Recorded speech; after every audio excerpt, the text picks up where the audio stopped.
Self confidence کیا ہوتا ہے؟ اپنے آپ کو جیت لینا ہی سیلف کانفیڈنس ہوتا ہے۔ اپنے آپ کی جیت اسی انسان کو حاصل ہوتی ہے جو خود پر کانفیڈنس رکھتا ہے۔ خود اعتمادی اس میں آتی ہے جو سچا ہوتا ہے، اپنی ذات سے جھوٹ نہیں بولتا، اپنے تعارف لوگوں سے جھوٹا نہیں کرواتا۔ وہ قبول کرتا ہے جو میں ہوں بہت بہتر ہوں، دوسرے ان پر کوئی بات کرے ان کا کوئی فرق نہیں پڑتا، مگر ایسا ہرگز نہیں ہوتا۔ ہم خود سے کبھی راضی نہیں ہوتے اور نہ لوگوں کو اس لیے متعارف کرواتے ہیں، اپنے بارے میں جھوٹ بولتے ہیں کہ ہم امیر ہیں، بہت تعلیم یافتہ خاندان سے تعلق رکھتے ہیں۔ اس طرح کے بہت سے دن ہمارے ریئل لائف سے کوئی تعلق نہیں ہوتا جو ہمیں ہر وقت پریشان رکھتے ہیں۔ ہم جو ایفرٹس کر سکتے ہیں ہم اسی لوگوں کو متعارف کرواتے ہیں، اس کے ہمیں بہت سارے مشکلوں کا سامنا کرنا بھی پڑتا ہے۔ ہم اس دکھاوے کو قائم رکھتے ہیں تاکہ لوگوں میں ہمارا جھوٹ سار نہ ہو۔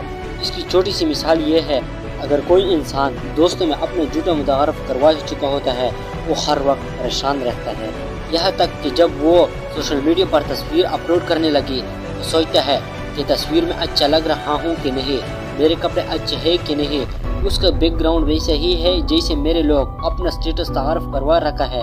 اسی ایک تصویر اپلوڈ کرنے سے اتنا مسئلہ ہوتا ہو رہا ہے۔ ہم اپنی مرضی سے آسانی سے ہم جی نہیں سکتے، یہ سب پریشانیاں ہم نے اپنے جھوٹ سے خریدی ہوتی ہے۔ جب ہماری اصلیت لوگوں کو دوستوں میں سامنے آ جاتی ہے تب دوست ہم سے منہ پر لیتے ہیں، ہم چاہ کر بھی انہیں اعتماد میں نہیں لا سکتے۔ یہ ہماری اپنی ذات سے ناشکری کا نتیجہ ہے، اور جو لوگ خود پر راضی اور خوش ہوتے ہیں وہ سب سے بہتر ہوتے ہیں۔ وہ لوگوں سے کچھ نہیں چھپاتے، اپنی امیری غریبی کا کبھی بھی جھوٹ نہیں بولتے، ان سے لوگ خوش بھی رہتے ہیں، ان کے پیچھے ان کی تعریف بھی ہوتی ہے اور ان کی لائف بہت آسان ہوتی ہے۔ سچ ہمیشہ انسان کو عزت دیتا ہے اور جھوٹ ذلت۔ اپنے آپ سے سچ بولنا ہے سیلف کانفیڈنس ہوتا ہے۔ ہم سب بولتے ہیں کہ ہم میں سیلف کانفیڈنس بہت زیادہ ہے، مگر یہ ہزاروں میں ایک دو کے پاس بہت مشکل سے ہوتا ہے۔ ہم لوگوں کے اس قدر مجبور ہے کہ انہیں اپنے بنانے، ان میں اپنے معیار بنانے کے لیے ہم میں جھوٹ کا سہارا لیتے ہیں۔ ہمیں لگتا ہے کہ ہمارے سٹیٹس سے ہی لوگوں بابا ہوتے ہیں۔ یہ جھوٹ بولنے کی لوگوں میں اس قدر اس لیے بڑھ گئی ہے کیونکہ لوگوں میں ایک قسم کا لالچ بن گئی ہے، وہ ہمیشہ امیر سٹیٹس رکھنے والوں کو ہی دوست بنانا پسند کرتے ہیں، تو دوست بنانے والا اور بننے والا دونوں ہی دکھی ہوتے ہیں۔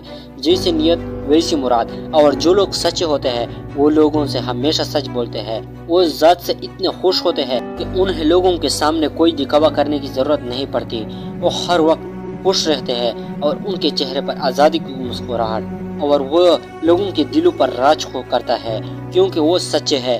ان کو خود پر اعتماد ہوتا ہے کہ وہ سچے ہیں۔ یہ آزادی سب سے بڑی آزادی ہے جو انسان اپنے آپ سے ملتی ہے۔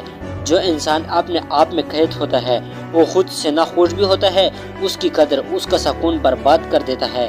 بہتر ہے اپنے آپ سے سچ بولیے، اپنے لیے جان بوجھ کر پریشان مت بنائے، سچ بولے اور سچے دوست بنائے۔ جیسی جھوٹ کی عمر لمبی نہیں ہوتی اسی طرح جھوٹ بنائے گئے دوست یا لمبے عرصے تک نہیں چلتے۔ جس کو تمہارا دکھ کی فکر اور سکھی خوش ہو، تمہاری امیری غریبی سے کوئی غرض نہ ہو، غرض ہو تو صرف تمہارے ذات سے، ایسے دوست بنائے، اور ایسے دوست اللہ کی خاص رحمت اور تحفہ ہے آپ کے لیے۔ اللہ حافظ۔